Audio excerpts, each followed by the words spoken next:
Thank you for tuning in to Battle for Truth News. This will be the very first installment of our new series, News Updates, where we will bring you recent or breaking stories in short but informative format.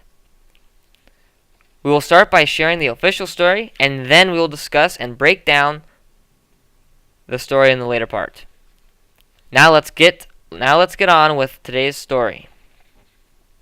On April 13th, 2018, late at night, Syria was struck by a U.S.-led coalition of France, Britain, and the United States. The official story states that the U.S. coalition fired a total of 105 cruise missiles into Syria, and all 105 missiles hit their mark, according to the United States. The U.S. coalition targeted three main areas: a chemical weapons research center in Damascus, which took the brunt of the attack, with over 70 missiles in that one research center, and a chemical weapons storage facility and a bunker outside of the city of Homs. The exact location is not known where the bunker and facility are at this time. You may be asking yourself, why did we attack Syria? Well, the official reason is because the U.S. and its allies blame Assad, Syria's leaders, for launching a chemical attack on his own citizens. Now, chemical weapons are illegal, and it's a violation of your human rights. So the U.S. decided to teach Syria a lesson by targeting Assad's chemical weapon sites. Trump threatened that he would attack Syria with missiles right after the chemical attack took place, but it did take about a week for the U.S. to actually attack. The gap in time was most likely because the U.S. wanted to surprise and not just attack right after he said, "I will attack." So, there you are.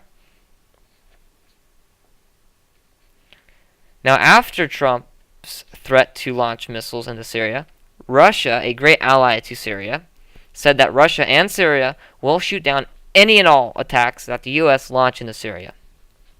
Now, here's an interesting thing. Syria and Russia claim that they successfully shot down 71 of the 105 cruise missiles fired at Syria. But the U.S. and its allies said that all of the 105 missiles hit their targets. The U.S. goes further in saying that Syria did launch a total of 40 surface-to-air missiles in an attempt to shoot down U.S. missiles, but failed to hit a single cruise missile. So it would appear that someone is lying, but who is it? Well, we're going to talk about that in our later part. Okay, well, who is lying here? Is it the United States or Russia? Because either they shot down missiles or they didn't. So let's break this down. So what kind of weapons does Russia and Syria have in the area that can actually fire on U.S. missiles? Well, they have Soviet-era surface-to-air missile systems around S-200 level or lower in technology, right? S-200, it's a mobile anti-air system that can target airplanes, missiles, all types of stuff. So S-200 level and lower usually are made around the 1970s, right? So not the newest stuff. It's very old, and it's not very up to snuff with other systems around the world. So would an S-200 be able to shoot down a U.S. cruise missile, a modern one? Well, I personally doubt this because we would not have cruise missiles that could be so easily shot down. 71 out of 105. That is a terrible, pitiful rate, which I don't believe could be happening. See, cruise missile, the U.S. cruise missiles that were fired were subsonic, which means they flew slower than the speed of sound, but they fly very low. They hug the ground, right? They can map the terrain in front of it, and it will actually follow the contour of the land, and they fly low so radar can't detect them. So I really doubt that they would be able to see the missiles in time to shoot down 71 of them. I don't think that could be happening. So I would really reject the Russians' notion that they shot down any missiles at all.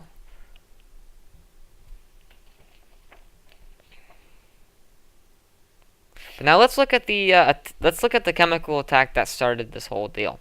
So there was a chemical attack, like I said earlier, in Syria that Bashar al-Assad, the leader of Syria, carried out on his own people, most likely to kill some rebels or freedom fighters, basically.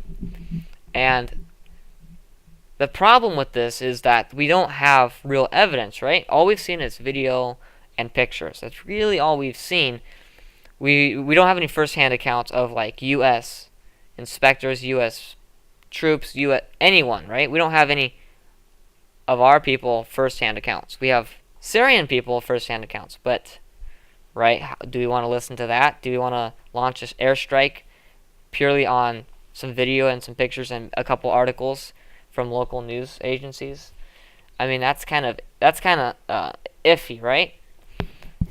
The problem with this is that I think Trump jumped the ball a little bit.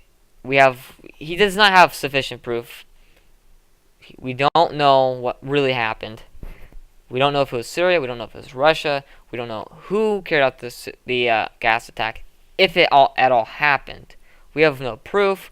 It was too early to launch a strike on the evidence that we had. Right. But then I come to my next point where I kind of ask, why do we care? Right? Let's say Syria did carry out this chemical attack. Now, it is illegal. Yes, I know. It's illegal to use chemical weapons. But why does the United States care? I mean, I understand it's very sad what happened, right? Could you imagine your own children? I understand this. It's very sad to see this happen in a country in the world, right? But should we risk our country? Should we risk World War III? Because that's what we're risking here, guys. World War III could be started by this. You think about it. We're firing missiles into a Russian allies country where Russian personnel are. And Russia has vowed to stop an attack if it happens. Which I think their attempt to stop this strike failed. Russia's attempt failed. But they did try. So are we going to risk a World War III with Russia over some civilians? I mean, that's the thing. It's like, I think the United States needs to kind of step back and say, hold on, this isn't our country. This is the Middle East. This is their problem. We should not be interfering. And this is evident because you actually have people in Syria, lots of civilians protesting and being upset that the United States launched missiles into their country. I mean, wouldn't you be upset if that happened? It's kind of crazy. We brought more war to their land, in a sense. So it's interesting. I don't believe we should have really attacked them. I think we at least should have waited. Struck way too early. But I do believe that our missiles were successful. I do believe that we destroyed all three. Now, to what extent are they completely destroyed? I don't know. Right? We don't know this. So they might be, but we don't know, right? But I don't believe that the Russians shot down 71 cruise missiles. I doubt they shot down any. And yeah, I just have to say that's nonsense, really.